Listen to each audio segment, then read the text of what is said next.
مسلماں کے لہو میں ہے سلیقہ دل نوازی کا، مروت حسن عالمگیر ہے مردان غازی کا۔ مسلمانوں کی یہ فطرت اور خصوصیت اس کے لہو میں شامل ہے کہ وہ ہر فرد کے ساتھ اخلاق و محبت سے پیش آئے۔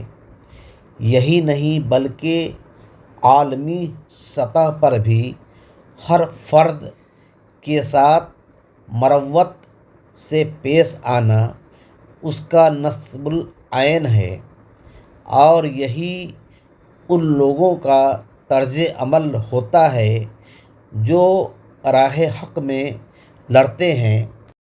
ہمارا مقصد قوم کو ایک فکر دینا ہے جس سے وہ دین و دنیا میں کامیاب ہو جائے۔ اگر ہمارے چینل کو ابھی تک آپ نے سبسکرائب نہیں کیا ہے تو کر لیں۔ جو مسلمان ہوتے ہیں ان کا اخلاق عمدہ ہوتا ہے، چاہے وہ مجاہد کیوں نہ ہو۔